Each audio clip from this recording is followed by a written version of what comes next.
What's up? This is Matt at the Hemp Ranger, thehempranger.com. And today it is podcast number 3, and I wanted to name this podcast number 3 of Change. I want to name this one Change because I've had another life lesson hit me pretty hard at how I've been messing up even further all the way up to this point. And I'm just realizing it today, and I'm just...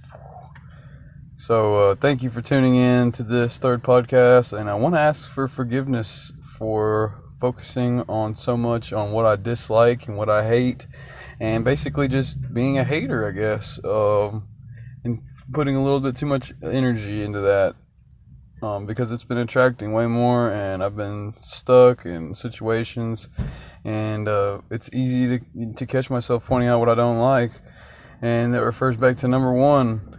The podcast, the first one, if you've listened, where I talk about, Matthew chapter 3 in the Bible 1-7. How can you point out the stick in my eye, or the twig, or the little speck in my eye when you have a log in your eye? And I just want to reiterate that I apologize for, judging others, and I'm sorry for being judgmental. I have caught myself being a little judgmental, and just, man, y'all know, if I have in anyone's life, or, if I've in person while just talking seemed judgmental about it, I apologize, and that's a huge mistake, and that's why, I'm not perfect. I'm definitely not perfect. Don't claim to be. So, one problem I've been having too is, looking for a hero within somebody else in some human form, and that's a big problem. God is my hero, and I keep reverting back to that, and no matter what happens, no matter what, because I set expectations. Not that I'm saying it's a good thing I have in my head, and it's bad. In my head, I don't want to continue setting expectations for other people, and for how they should be, and how they should act, what they should do, or anything like that, because it is wrong, and it gets you more reason to fail, or for that relationship to fail, if you give all these expectations out of it, so you don't feel entitled. I don't feel entitled. I feel so grateful, more reasons, gives you more reasons to, it gives you more flaws to point out, easy, and it makes it more easy to do, and you get let down more and stuff like that. So the point is that I try to be a hero for myself, and it's hard to find exactly a perfect person within someone else, even though, there's some people that are daggum close, but at the end of the day, nobody's perfect, and if they're claiming to be perfect, then I'd be careful, but that's just me. I've just learned to expect way less out of people in general, and not only from, the people I look at as heroes, because everybody has room to grow, like I said, and the key is to let it start with ourselves. So me and myself, I really want to just be, a hero for, anyone and everyone that's looking for the same solutions and things that I am. So, for instance, if you don't like the dairy industry, instead of hating it and always talking about, when people eat it, how they're like, oh my gosh, that's gross, that's nasty, or like that, just being judgmental, and calling up people saying, I don't like this, Instead, focus on something that you like, instead of constantly bashing it, because then you get programmed to react that way easier, and you before you even realize it, you're just doing it all the time, and you're a frequent judger, and like I said, it becomes more easy to do it. It's a program, and it's like a track being built in the snow. Once it's built the first time, it becomes easier and easier and easier and easier to slide down it, and you learn the curves and the ways around it, and you'll just be implementing it all the time. And we're supercomputers that filter out different things that we want. Just like how, if you, say for instance, got a Ford Ranger, and for your first car, all of a sudden now you see Ford Rangers everywhere, where your whole childhood growing up you never really noticed them, but now you see Ford Rangers everywhere. Or you get a boat, put it on your trailer on the back end, and you have a boat and you love it, and you focus on your boat, then you start seeing boats all over the place. Or you get a motorcycle and you start riding down the road, next thing you know, there's motorcyclists waving at you, and you see motorcycles everywhere, whereas before you didn't. And the same thing goes for the things that you hate and the things that you think about. And so that's why it's so important to be grateful, and to focus on those things that you're grateful about, what you want to see, instead of what you hate, because you'll keep attracting it. It'll keep attracting itself to you. And getting into a grateful mindset has helped me get out of this loop and program. And I'm programming myself right now even during this podcast and today, this today, this is June, whatever, like it's Thursday. I was supposed to record yesterday. I normally do, but it's Thursday. Anyways,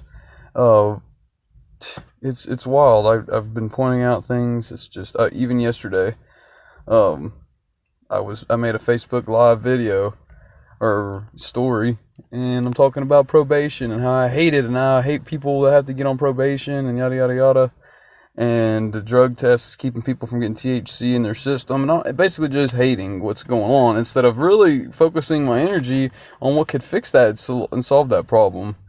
So without using judgment or words to offend anyone, and being very self-aware about, incorporating more of what I love and what we love into our life, that we need to have a different route and a different tool belt in our tool chest. And right now it's forgiveness. It's forgiveness for one. It's also, asking for forgiveness, being thankful, and incorporating gratefulness of what you love, like I said. So yeah, people, instead of people that need, sensible medication, not being able to get what they want, me getting up being angry about it and whatnot, I wish I could have said something different. Like, I love how, this certain country has employed this drug policy, and this is the result of how it's doing great. And this is what all the benefits have been from it.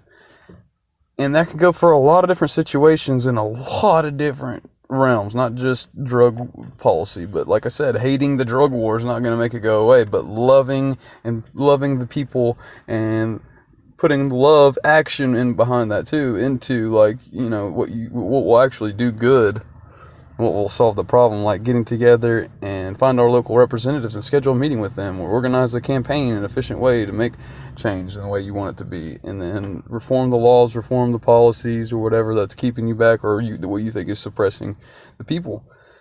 Some people think you can just get out of a situation and be done with it.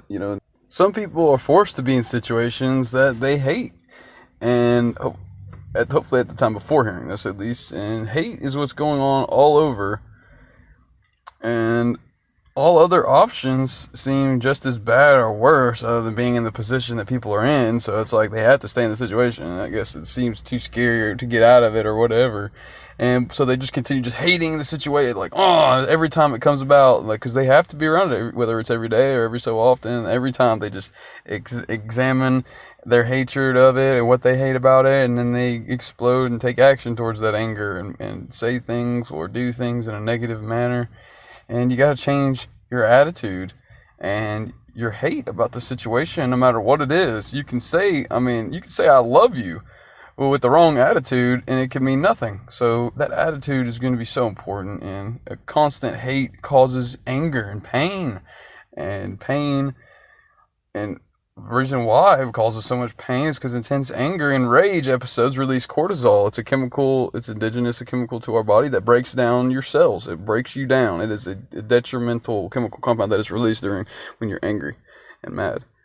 So this method to handle situations is used by people who either can't handle it physically or mentally. Like, literally, they've got a problem in their head, I guess, that just, like, I don't know it all. I'm telling you, I'm not a saint or perfect, but I know some people literally just cannot handle it from their disabilities, from the time that they were born, or because they don't have the tools necessary, the tools needed that no one's told them about. And we need to focus on what we want, and we need to do that by loving ourselves first. We need to love ourselves.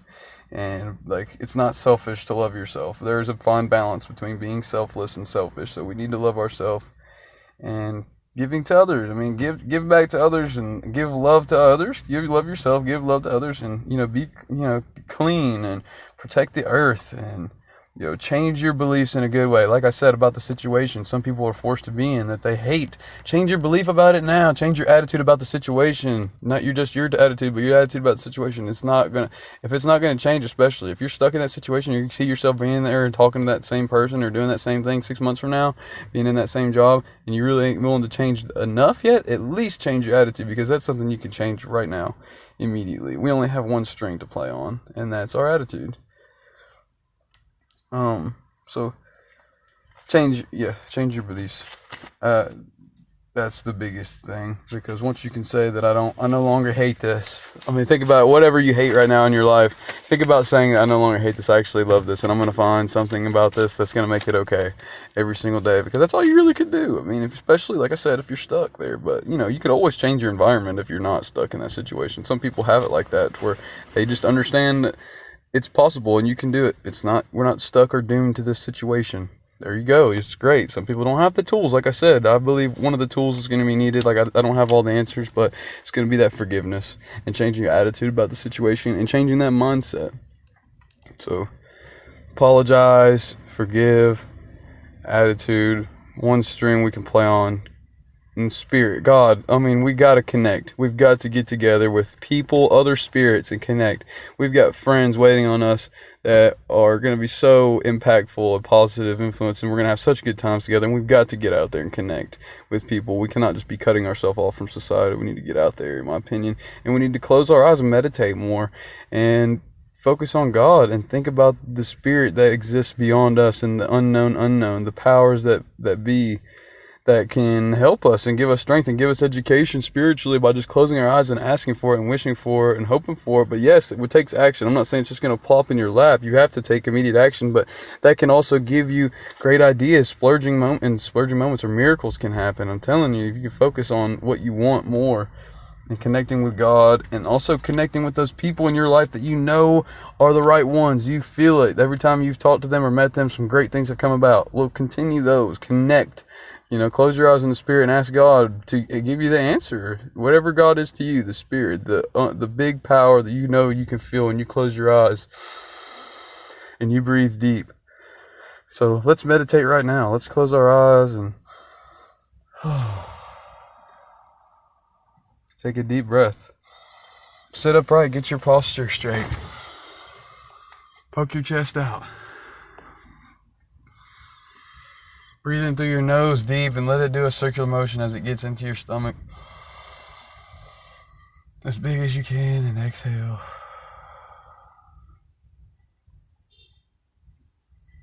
Take the time to continue breathing in a steady motion and focus on what you want to see in the world and what you love.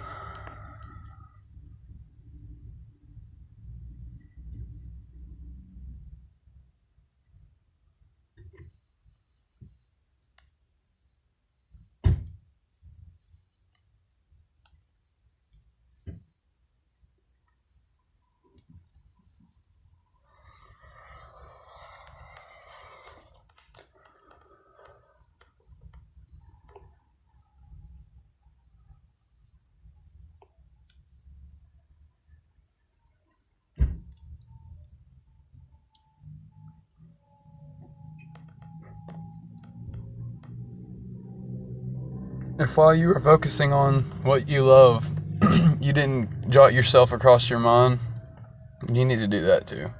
And it's great to focus on all those things that you love, but love yourself first, then it'll help love everything else outside of that. So this is a perfect tool belt for us to close our eyes and just sit down, sit still, and think for a second. Think about how we're feeling at this moment. We're literally on the go so much, people can't even find 30 seconds to stop and close their eyes. But literally, if you do that, sometimes you can just reassess the situation that you're in. If you're really in a frantic mode situation, close your eyes and reevaluate what's the next first step that I can do to make this okay. Ask yourself, is there anything I can do about this situation? Is the answer yes? Okay, then why worry if you can do something about the situation? Ask yourself, can I do something about the situation? No. Then why worry? You can't do anything about the situation. If you can do something, why worry? If you can't do something, why worry? So the key is, don't worry. Just close your eyes, meditate, and figure out what your next, figure out a great idea, and then take action. When we close our eyes and we meditate, we have all these options for ideas to infiltrate our mind, and how we can educate people in a better way, how we can grow more of what we already have established, what we've already built, and the relationships we already have. How can we grow them? How can we share our message of what we've experienced, how we've grown, how we've educated people, and share education methods that can be duplicated? Let's duplicate the message too. believe it can actually happen. Believe in it. Actually believe. Like I said, this is a huge mind shift and paradigm shift, because it's a mind-changing, attitude-changing, life-changing thing. But believe it can, and let the unknown take place, and let the law of attraction take place. Let the natural way of life infiltrate, and let intuition help. Close your eyes and let the spirit literally talk to you and communicate with you. Let it download messages to you through meditation. It sometimes will take 30 minutes to get a different message. Sometimes it could take longer. Maybe other people connect in other ways, but I know for me, I can connect immediately with God no matter where I am, at what situation, as long as I can get my eyes closed. Sometimes, like I said, you're not in the situation, but find time, because if you love yourself, you'll find time. I love myself. I'm not saying that if you don't meditate, you don't love yourself. I'm sorry. I'm just saying, like, it is important to love yourself. And to take action, you don't really necessarily need to know how, just why, and it's just one thing at a time. You don't have to know how you're going to get to your final destination right now before you can take your first step, or even your first whatever, or learn about your first step or whatever. You don't have to, but just take that first step. If you can't fly immediately, you can run, or if you can't run, you can walk. If you can't walk, you can crawl.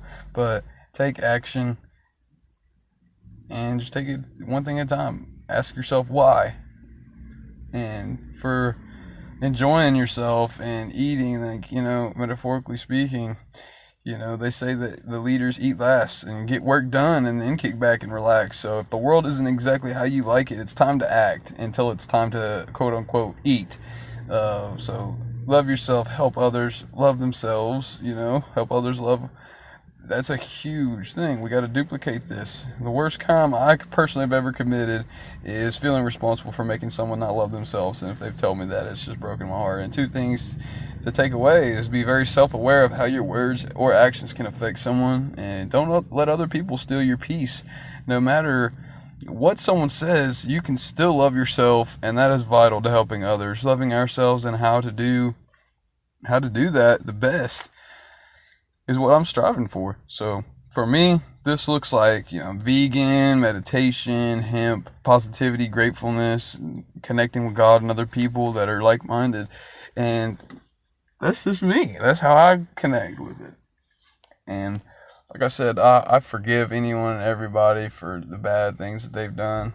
Not to say that it's justifiable or there's good things come about it. There could be completely terrible things someone did. They're completely god awful in everyone's opinion, 99.9% of people. But it's like, what can I do? Focus on hating you or forgive you? And I may be keeping my distance. I may never speak to you. I may this or whatever. But what else am I going to do? I'm not going to kill you. I'm not going to I don't control jail cells and things like that. And I have no authority, man, over that. So I just want to say I forgive. Some people I feel like have done me wrong, and this gives me a chance to say, nah, it's all right, forgive, move on, because then I can stop dwelling. So I forgive, and I'll try to keep a positive attitude for y'all. I know this is kind of repetitive, my message, but this is just more of a quick thing I wanted to do today for my podcast, because like I said, this past week, even though I've been doing this, would be my third podcast, I still have had a lot of focus on negativity. And I've been caught by a few great people in my life that are not afraid to stand up and say, hey, man, what the hell are you talking about? Saying stuff like that. Not even in a judgmental way. Just like, whoa, watch yourself. Check yourself. Put it in check. If you closed your eyes and resaid what that you just said, would you repeat that? And do you think there's anything wrong with it? Oh, man. A big picture just happened. I see it. And I want to relay that right now because it's huge growth pattern for me. And I want to record this so I can be accountable for myself to do it. And to incorporate this more often in my life. I don't want to be a judgmental person. I don't want to hate. I don't want to be a hater.